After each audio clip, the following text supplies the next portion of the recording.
Can we repeat the next one too? Yat sankhyaih prapyate sthanam tad yogairapi gamyate ekam sankhyan cha yogam cha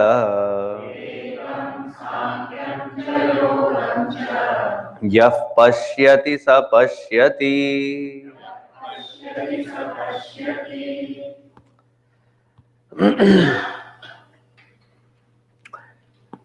Sankhya Yogau Pruthak Bala.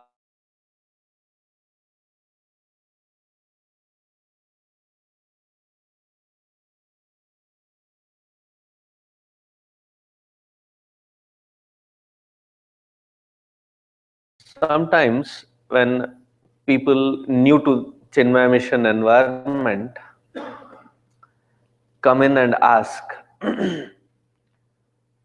what is Chinmaya Mission, uh, you know, what is the form of God that Chinmaya Mission worships? Or is Chinmaya Mission, jnana or bhakti? Because there are out there organizations which promote saying that we are into bhakti marga. So they want to know if Chinmaya Mission is bhakti, jnana, karma, which part of it? Or which God? Because there are certain institutions dedicated only for Krishna devotion, certain only for certain form of deity. Mission believe in. Any note I tell them that we don't believe in retail, we believe in wholesale. We have different deities in different centers. Like here it is Ramchandraji. Then we have in Austin we have Shiva. In Houston we have Shiva. If you go further south, Beaumont we have Lord Balaji. If you go to further north in Arkansas, it is going to be Hanumanji. So various devotees, various deities that we have. It is not dedicated just to one form because we believe in all these forms are expression of one supreme Paramatma. Similarly, when somebody asks whether this is jnana or bhakti, bhakti marga, so I again tell them, I have been telling even here that when we talk about developing oneself as a personality, let's take an example. How many of you go to a gym? At least have a membership.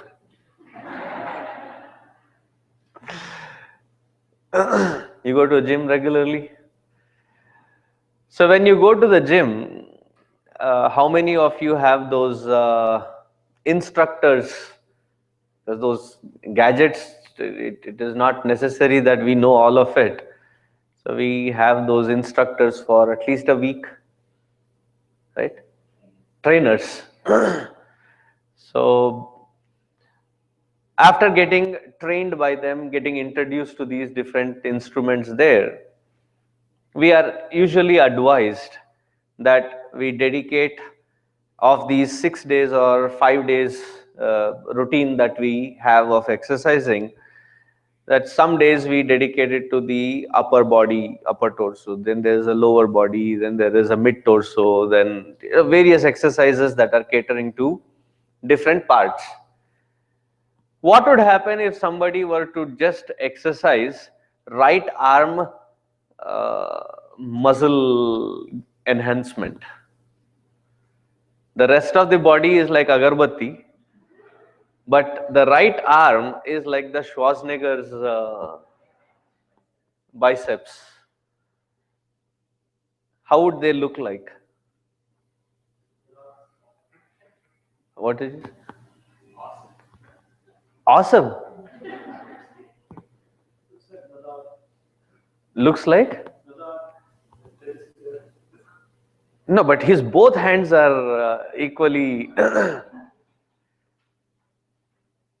I'm glad nobody said Popeye. It looks like a caricature. Have you ever gotten yourself into a caricature drawing? What is the uniqueness of a caricature? They take a certain salient feature of yours and then exaggerate it in such a way that it is almost humorous. The moment you look at it, you tend to laugh, chuckle looking at it. So they exaggerate it, either the eyes or the glasses or the nose or the teeth or the forehead. Something is exaggerated. So this person who has only one portion of body, exercise, the rest of it not matching with it, they'll be like a cartoon, like a caricature. So for a complete personality to develop, one needs to have all three aspects of karma, bhakti and jnana developed, because each one of them is of a different level. Karma is at a physical level, jnana is at an intellectual level, and bhakti is at a emotional level. And all three have to be catered to, isn't it? Yes, no. Like when people say, especially these are the famous dialogues of the mothers, uh, like when they have to serve food, and then, Amma, did you eat? Oh, प्यार से मेरा पेट भर गया. प्यार से दिल भरता है, पेट नहीं. You get it? With love, yes, your heart is, you feel full, but the stomach is still empty. You need to fill it with something substantial.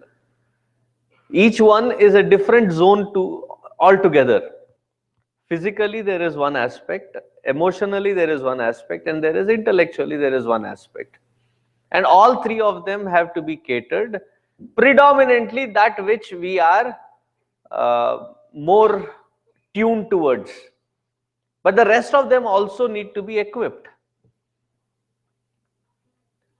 Sankhya Yogau Pruthak Balaha. That these different paths are different from each other and they have got nothing to do with each other. Thus talk Balaha. Balaha, those who are not intellectually bright.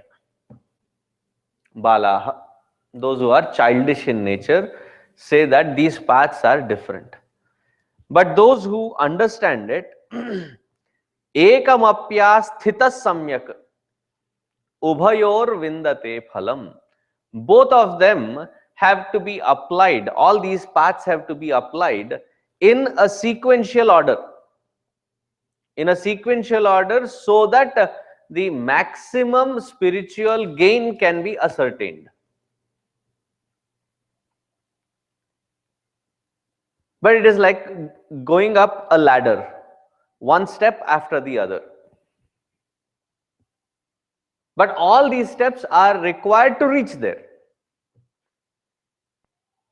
To say that, no, bhakti is different, jnana is different, karma is different, that would not be a complete statement. Bhagavan himself says here that Sankhya Yoga Pruthak Balaha Pravadanti Na Panditaha. Panditaha, the wise men, they don't see the difference, they see it as a sequential order. Yat Sankhyahi Prapyate Sthanam Tad Yogaihi Api Gamyate. Now let me ask this question.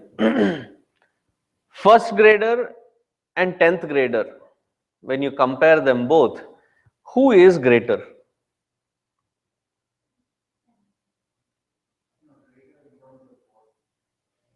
Whatever you understood. That's a simple question. Whatever you it made sense. Which one is greater?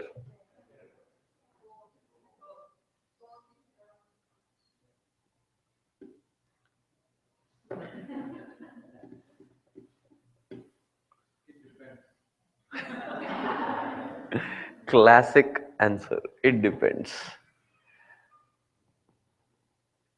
My question itself was wrong, I should say, because you cannot compare a first grader and a 10th grader. I mean, if at all you have to compare somebody within 10th grade or within first grade. First grade and 10th grade are not comparables. But you reach 10th grade having gone through first grade, isn't it? You have to go through first through the earlier grades to reach to 10th grade and then reach to the next level after that. But to compare saying that the first grader and the 10th grader in itself is a wrong comparison, because both of them are in a sequential order, and in that sequential order you have to first go through first grade and then go to 10th grade. Fair enough?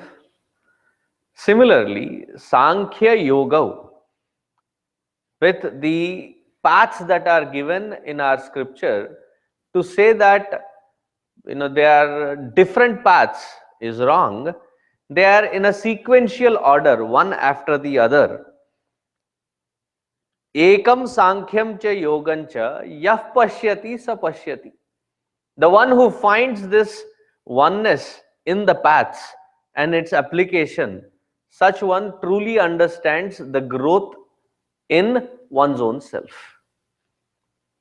Otherwise, just dedicating a life into karma does not cut it. Dedicating the life only into bhakti doesn't make it perfect. Dedicating it only into jnana also doesn't cut it. All three of them are required to make a complete growth. At a physical level, you have to grow. At an emotional level, one has to grow. And at an intellectual level, one has to grow. And this understanding is made so simple within the mainstream of spiritual application. How many yogas are there?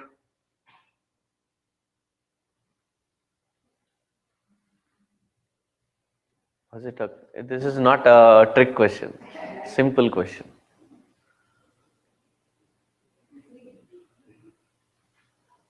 कितने योग हैं?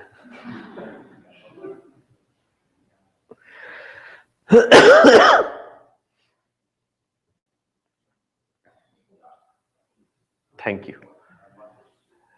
So we have 4 yoga. Sometimes I am a practical prankster. There was a new person, he came, I met him at somebody's house, and I said, Swamiji, do you teach yoga in your ashram? I said, yes. I know where he was coming from and what he was asking. So he said, do you teach yoga? I said, yes. So we have morning 9 to 10:30, then 11:30 to 1. Then we have, I explained different sessions. And I said, which session do you come to? I gave him the timing. And the poor guy came with a yoga mat, track suit, and he came down to one of the sessions. So the first half an hour, he also felt good. The children were presenting, there were a lot of bhajans, shloka chanting and other things, the explanations happening. He was also amused. But he was waiting, the yoga will start. Then the children left. Then he also occupied a nice vacant space, thinking that now I'll order everybody to stand up and do some kind of yoga exercises. Then I started my pravachan, and then it went on and on and on, and he kept looking at here and there. And then I said, Purnamadaha. I got up, and then he finally came up there and said, when is the yoga? I said, I just finished one session. He was like, no, I'm talking of the exercises. See, the exercises is not called yoga. The Western mind has changed, shortened everything. What is the exercises called in the Ashtanga Yoga? Asana. It's not even called the yogas. It's called asana is the step. And it is a third step. Yama, niyama and asana. But now we recognize yoga as the asana is the only yoga that we recognize as yoga. And then there are those, not to make myself a political statement here, there are those who say that yoga has nothing to do with Hinduism. Pakad ke maro.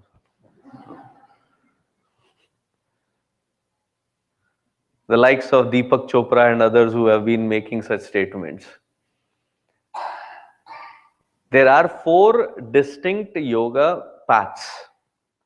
The 5th one, Ashtanga Yoga, is a self-containing capsule all by itself. But the mainstream, there are 4. Karma, Bhakti, Jnana and Dhyana.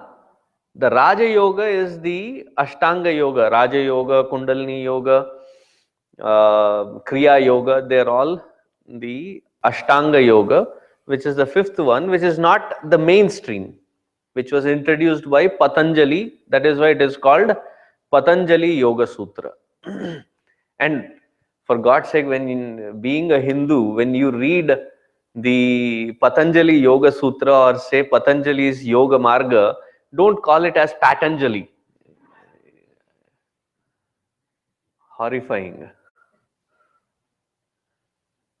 The Patanjali is a what? Oh, that's what everybody calls. No, learn the right way. What is it to be called as? It is not Patanjali either. Patanjali. Can you say it again, please? Thank you. It is supposed to be our cultural contribution. Let us say it in the right way. Patanjali's Yoga Sutra.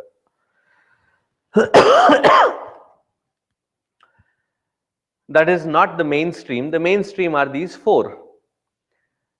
How does this 4 apply in our day-to-day life? We have 3 equipments. Mana, Buddhi, Kaya. Sharira, Mana, Buddhi. Body, mind and intellect. 3 equipments. Body, the physical aspect. Through this physical aspect, to attain purity, what do I mean by purity again? When I am interacting with the world outside, I behave and interact as though I am these equipments. That is a sense of impurity that we carry, a sense of wrong identity.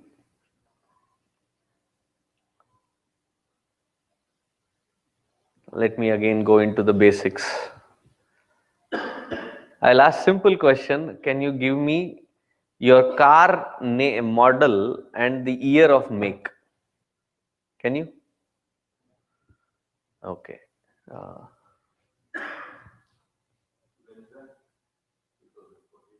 Venza 2014. 2009 Honda Prius. Thank you. Toyota Prius. 2010 RAV4. Corner. Maxima question mark. Uh, uh, yeah. You don't know?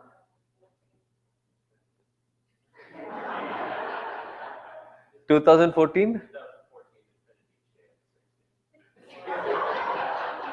2014 Infinity? Okay. Who else in this corner?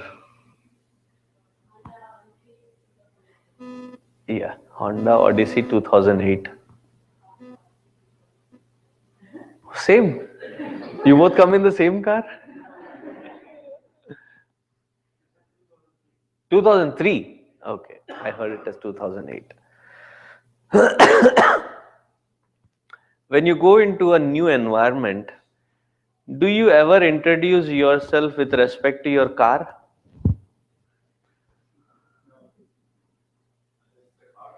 I Now, when I say when you go to a new environment like party जाते हो या कहीं और, do you introduce yourself with respect to your car? You're new to that environment, and do you say that I am Hyundai Sonata 2014? Oh, glad to meet you. I am Maxima question mark. Do you ever do that? Unless you are driving a Ferrari or a Lamborghini or what is it, Bugatti?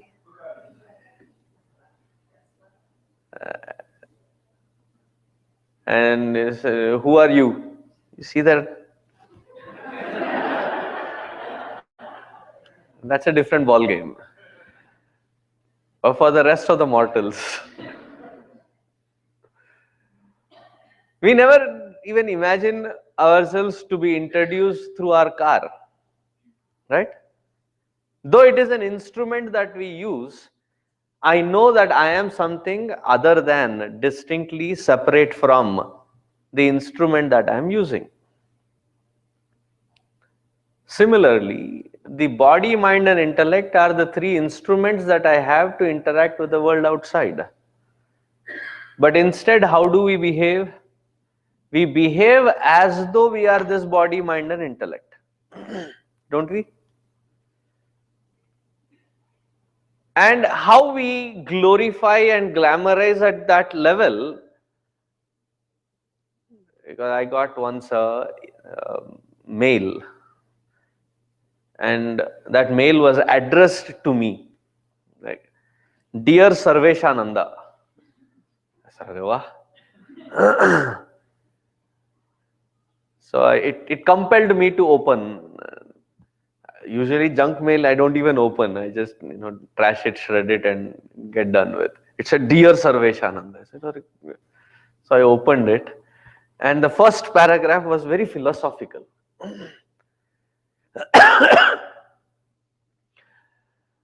What you are is what you make out of what you are, and the first time when you introduce yourself, the first impression that you create, and blah blah blah. And then I said it all starts with the smile that you introduce yourself with. And if you don't have white teeth, I said, all this build up for white teeth, that some dentist has sent this coupon that it is $120 something, you will be given a $20 discount. Use this coupon when you come visit my offices, and all that in your teeth. Teeth, hair, and whatever. How often do you take your car for a car wash?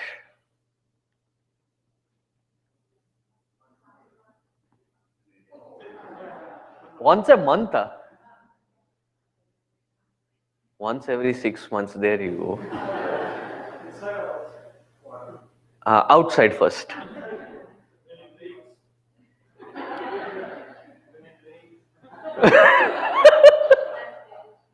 Okay, inside?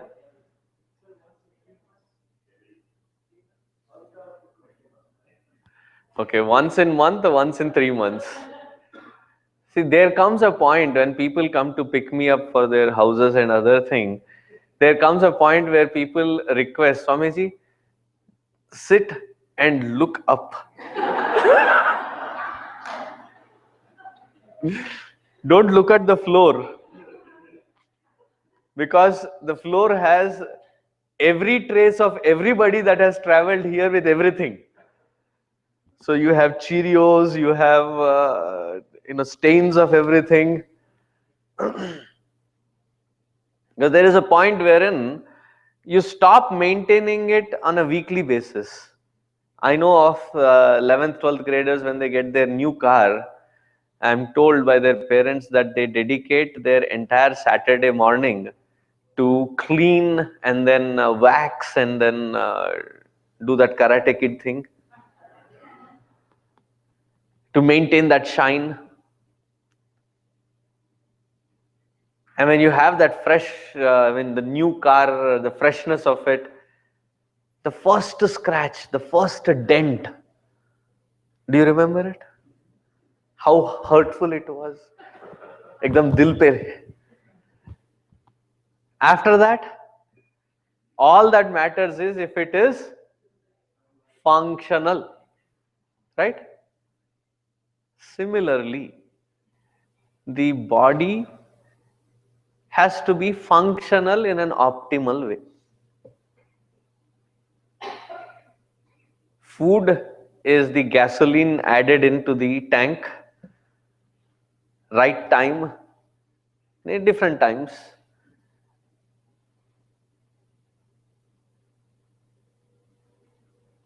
And give it at least once a day, not once in 3 months, or once a day, clean it up for the sake of the rest of us. Basic minimal, and then put it to good use, and that platform wherein we put it to good use is called the field of karma yoga, the physical level. Why? So that I can disidentify my identification and stop behaving as this body and start interacting through the body.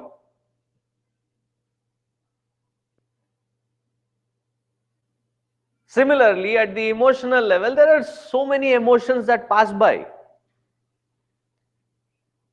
Just because there are emotions that are passing by in my heart, I don't need to end up defining myself based on what is passing through my heart.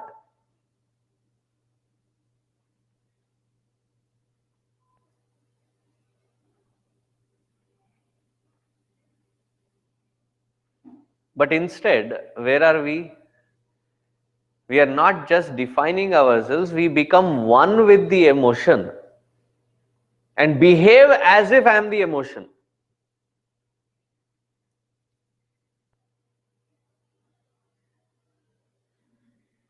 If there is a thought of sadness that passes by, there is an emotion, it's sadness. What triggered it? There could have been n number of things that could have triggered it. And when that sadness passes by, what do I become? I become very sad. One dark corner of the house, sitting there. Why? जब दिल ही टूट गया. Sad. I'm very sad. How are you? बहुत sad छे. There is a emotion of, I would say, bad. I say, no, I'm very bad. I identify with it. These are all just emotions. I need to have the freedom of using which one at what time. And if it is not to be used, brush it aside. Trash it aside to have that freedom.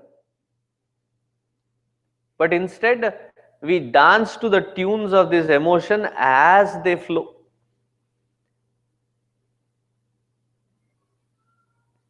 And we even give a forewarning. देखो हाँ मेरा mood बहुत खराब हो रहा है हाँ.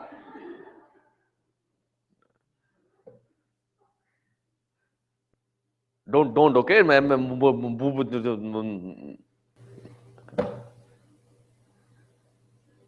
It's hardly an emotion that is passing by. Why do you give it so much of? Because we have become so identified with it that we don't see ourselves other than that emotion.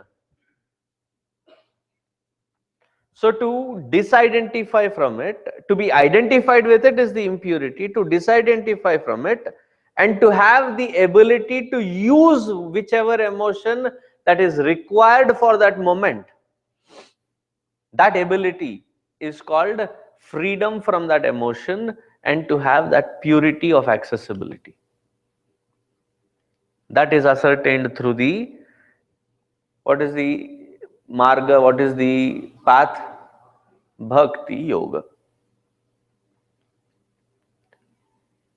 Now at the level of intellect, the intellect is a seat of decisions, especially in our Indian community.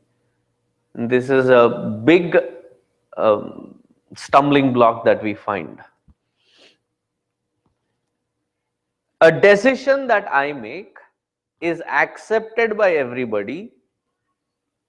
My interpretation is, because the decision is accepted, I am respected.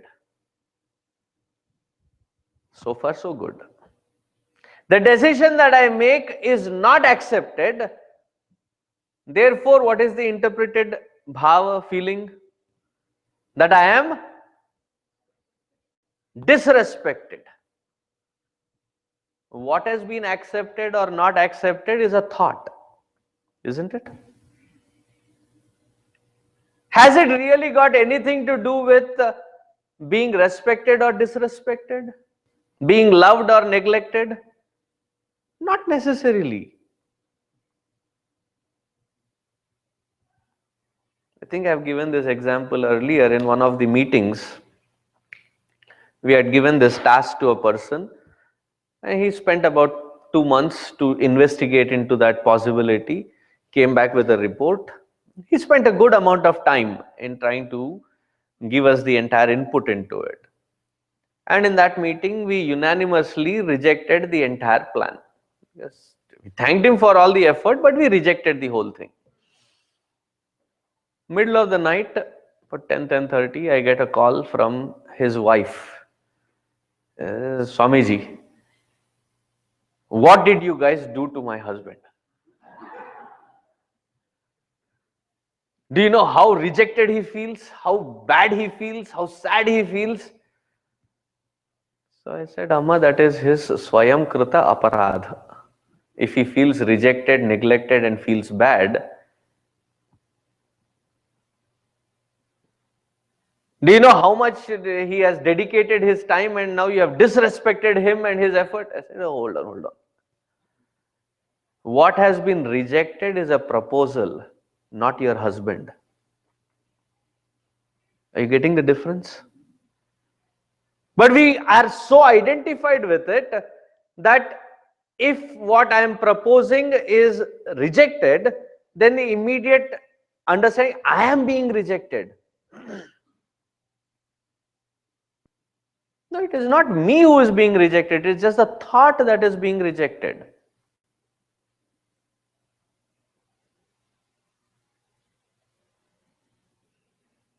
Now, this same thing comes when you have to deal with your children. You keep giving them instructions. And what do we conclude in our head? And then, of course, do your children listen to you?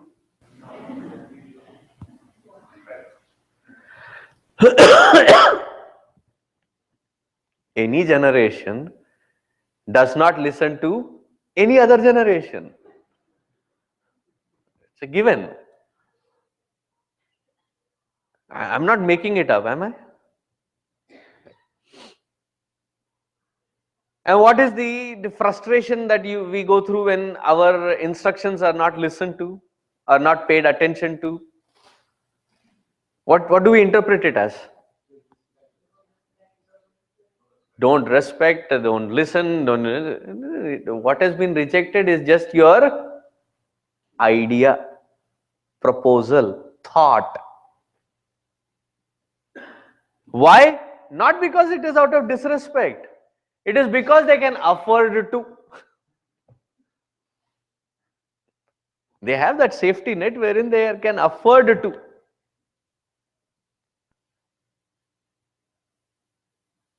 When they have to test it out on their own,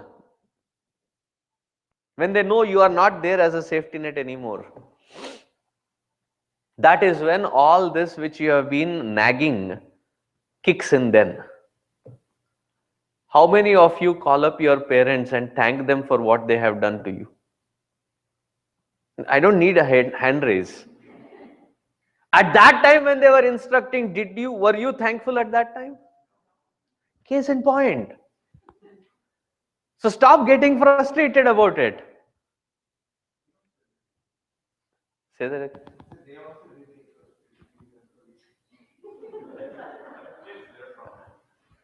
Psychologically कुछ तो गड़बड़ है यहाँ.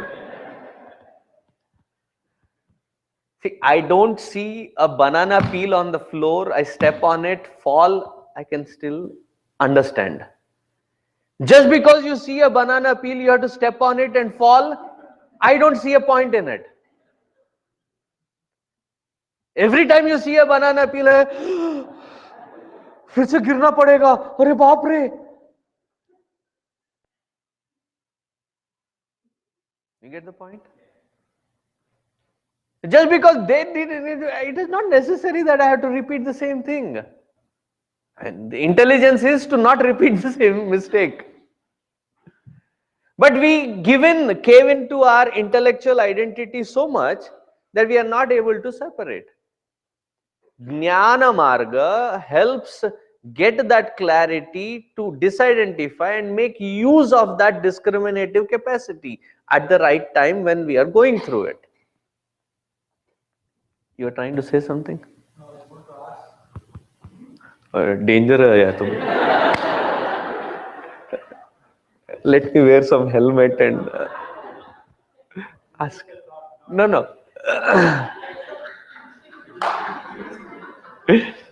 No, you have disidentified with it, but it is being thrown at me, so I have to prepare. Go ahead.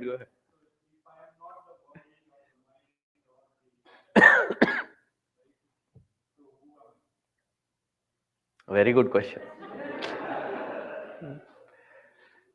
By asking that question, you have risen yourself to Ramana Maharshi standard. I am not pulling your leg. Bhagavan Ramana Maharshi used to ask the same question. When anybody coming with any problem, whether it is at a physical level, whether it is at a transactional level, business level, being dejected with different experiences in life, when they would come to him for a solution, he would ask them one question. And since you are a Tamilian, you would understand that question. He said, "Ni yaar.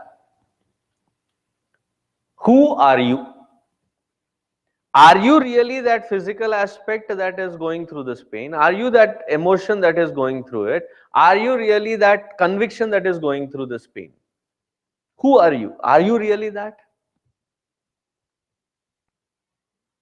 Those are the attributes of the instrument. Those are the attributes of the instrument that you are using. When your car tire punctures, you don't say, "I am punctured." When the engine conks off, I don't say that I am conked off. When that you may be, but not with respect to the vehicle. Similarly, and we use this in our day-to-day life. Okay. When they say that my head is aching, when I use that sentence, my head is aching, a very clear, distinct understanding there that I have a head and that is under pain. My indicates that which I own, that which I possess, not me. That which I have is in pain. right?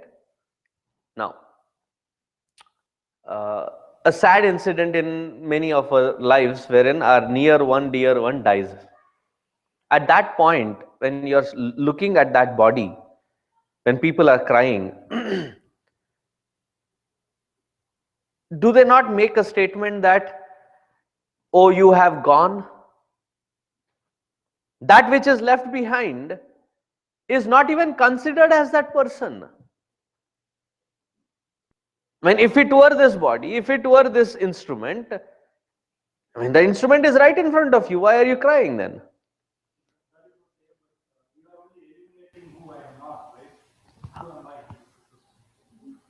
So you cannot take away my guns and missiles in answering you and then suddenly say that, please answer.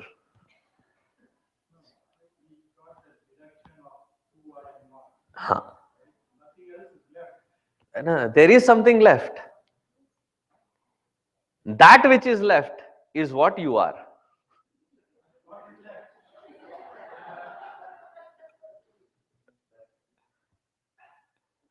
So, at the physical level, emotional level, and the intellectual level, so the physical level is the grossness.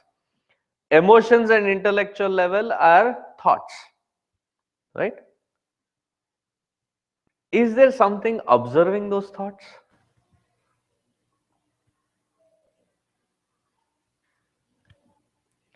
Do you know that you have those thoughts and emotions? What assures you, what confirms that you have those thoughts? Intellect also has an understanding,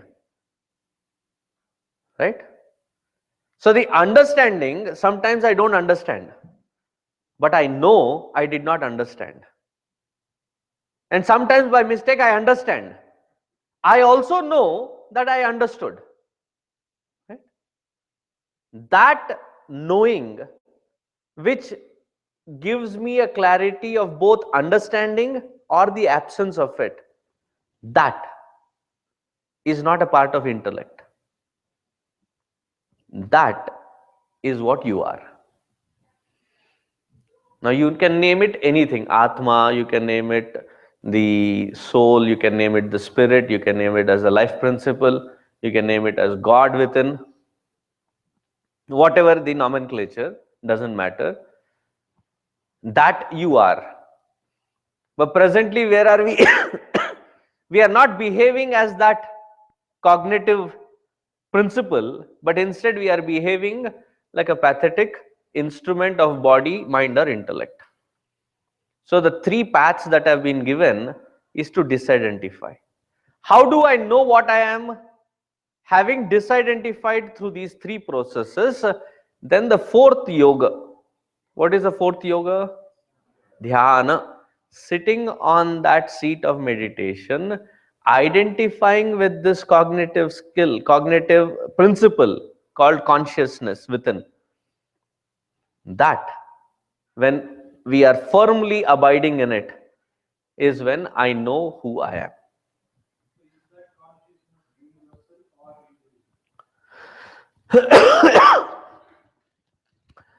That consciousness, is it universal or individual? That consciousness cannot be individual, it is universal. Meditate to realize it. So then, why do you, when you say Paramatma, what is Param about the Atma? The Param about the Atma is that it is universal. So what is Jiva? Why do you distinguish Krishna as Paramatma and Arjuna as not just Arjuna is also Paramatma, but yet to realize it.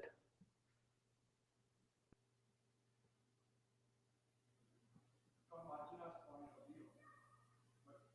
No, that is how the scripture has always been telling us that you have that potential to be that Paramatma, therefore it is being explained.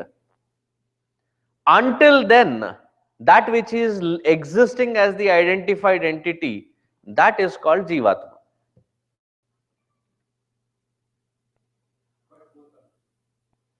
Now, without that Paramatma's presence, there cannot be Jivatma. Who has to identify? The Atma has to identify with itself. Right? Not necessarily. Have you ever traveled? No, no. Then let me explain. I understood. Where is that identity coming from? Identity need not be a cause and effect process. It can be because of its mere presence of close proximity. Like for example, have you ever traveled in a train for more than 3 days? Or in a cruise ship for 7 days?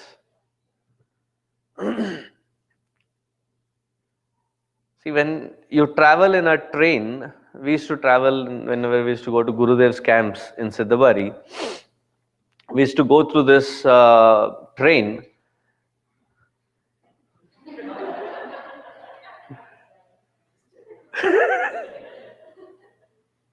So it almost reminded me of that white mice that runs in the lab.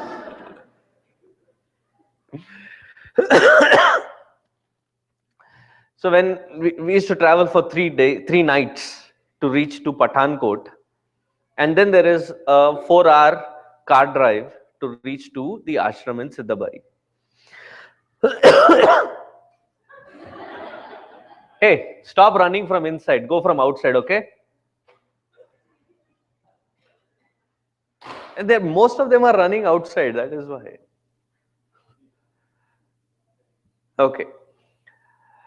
So after you get down from the train, you know distinctly that you are not in the train anymore. You are in the car. Okay. But because of the association for those 3 days with the constant movement of the train, you're sitting in a car, but how do you feel? There is no physical movement. It's purely psychological. That close proximity of being in the train and that movement that you have associated for 3 days, not even consciously, just the close proximity, that it has created that identity, that it takes a while for you to separate from it. Now, being in this instrument of body, mind, and intellect with such close proximity to it, close association to it, the tendency to behave as body, mind, and intellect is quite natural. And to disidentify is the whole process. So there does not need to be somebody sitting there getting identified. Just the close proximity is sufficient to create that. My question is slightly different. You Shoot. said Arjuna has not realized that he is the Atma. During that time, who is Arjuna, right? Arjuna has not realized he is the Atma. By dissociating, we say Atma is Arjuna, right? Not the body or the mind or the intellect. So nobody has to realize that he is Atma. Only the Atma has to realize itself, right? You're answering your own question, so therefore I'm not saying anything. So who are you calling as Arjuna? The body or the mind or the The intellect? conglomeration of body, mind, intellect put together is called Arjuna. So that is what I, Rajesh, or you verify here. The name is the body, mind, and the intellect. The name is body, mind, and intellect, but that which is functioning through that name form, that is you and not Rajesh. Rajesh is just the body. So only if there is two, there is a travel of identity from here to here or something like that, right? Therefore, there is no travel here. Therefore, there is nothing being created. In realization, there is nothing being created. It is to recognize. That's why I love that word. You are that, you just have to recognize it. So there is no processing, there is nothing to be created. It's already there, you're just identifying with it. So there is no travel either. See, these bulbs, it can be made by Philips, it can be made by Sylvania, it can be made by whatever LG or GE or whoever it is. but that is just the bulb's name, the external name and form. But that which is enlivening it, electricity, is one common. Are you getting it? Because this is the third time you're asking the same round of questions. So, probably the entire point of all these discussions is nullified when you say that, because there is only one thing which is underlying. Which is good. The only thing. The purpose of this whole discussion is to reach to that point. If you have reached, stick to it, hold on to it. The rest of them have to catch up to that. Until then, bear with me. Whatever understanding that you are saying is not wrong. So hold on to it. You're not that far away from where Bhagavad Gita is trying to point at. अब पकड़े रखो बस, छोड़ना मत. No, I'm scared. My responsibility is done. Now keep holding on to it. Yes. Shloka is about all three are necessary: karma, jnana, and bhakti. Like in all other traditional examples you heard, like Mirabai, Narasimha, they achieved only through one thing: salvation and spiritual. So, When you ask Mirabai or Narsi Mehta, they have not branded it as bhakti. It was the later people, especially those who are academic oriented, have branded it as bhakti movement. Ask Mirabai herself, they say that they are inseparable paths. And what she is talking in that bhakti is talking about, you know, in her bhajans, her thought process and evolution is very beautifully depicted. There is one bhajan wherein she says, "Mohe lagi, mohe lagi re lagan guru charanan ki." There is a bhajan of hers. Anybody heard? I don't want to sing. So in that bhajan, she says that I have to, with the help of the Guru, I have to cross the samsara sagar. Okay. And then in the last paragraph of that bhajan, she says, "Mohe fikr nahi ab taranan ki." I don't have any fear of crossing because bhav sagar ab sukh gayo hai. Bhav sagar is completely wiped out clean. There is no sagar for me to cross. Wherever I am, that is the reality. I don't need to cross or move anywhere. Is that aspect not jnana? Found it through Krishna, but what she is indicating, is it not jnana? Wherever you will find all three aspects have to merge, have to evolve. You may start from one direction, but others also have to evolve to reach to that point. Otherwise, nahi milega.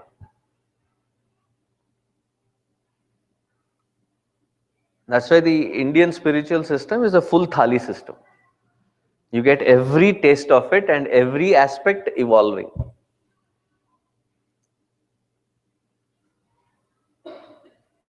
I have not studied Narsi Mehta, or else I would have taken that example as well, but studied through a lot of bhajans of Mirabai. So I can very clearly say that what she starts through Krishna and what she is culminating in is nothing but jnana. And then her stories of being in samadhi, being in dhyana for days together in Vrindavan and other places, it is known as a fact. So you have to evolve and merge into that final sthiti.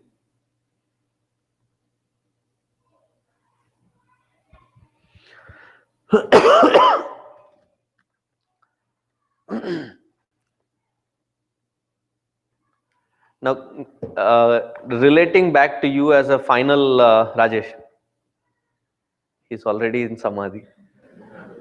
Relating back to you, a final comment which would help is having reached to that understanding, now applying it in day to day life, wherein I am not interacting as a body but through the body, not as an emotion where I get carried away by the emotion, but be able to identify the emotion, disidentify from it, and work through it.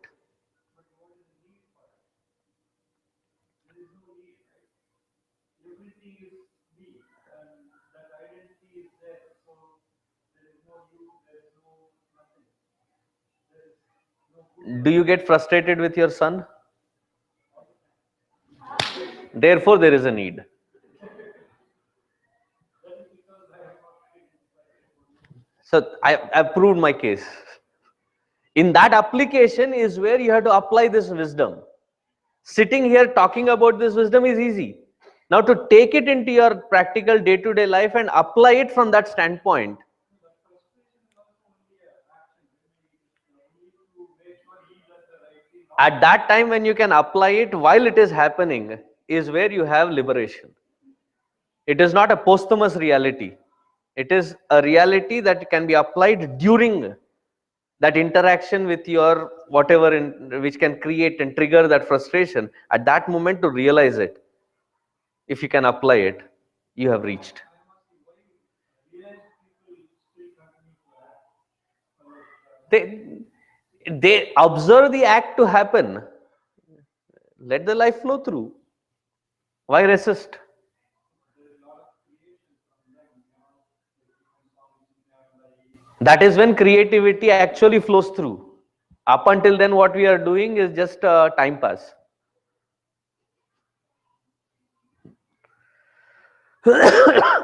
Om Shanti शांति शांति हरि ओम श्री गुरुभ्यो नमः हरि ओम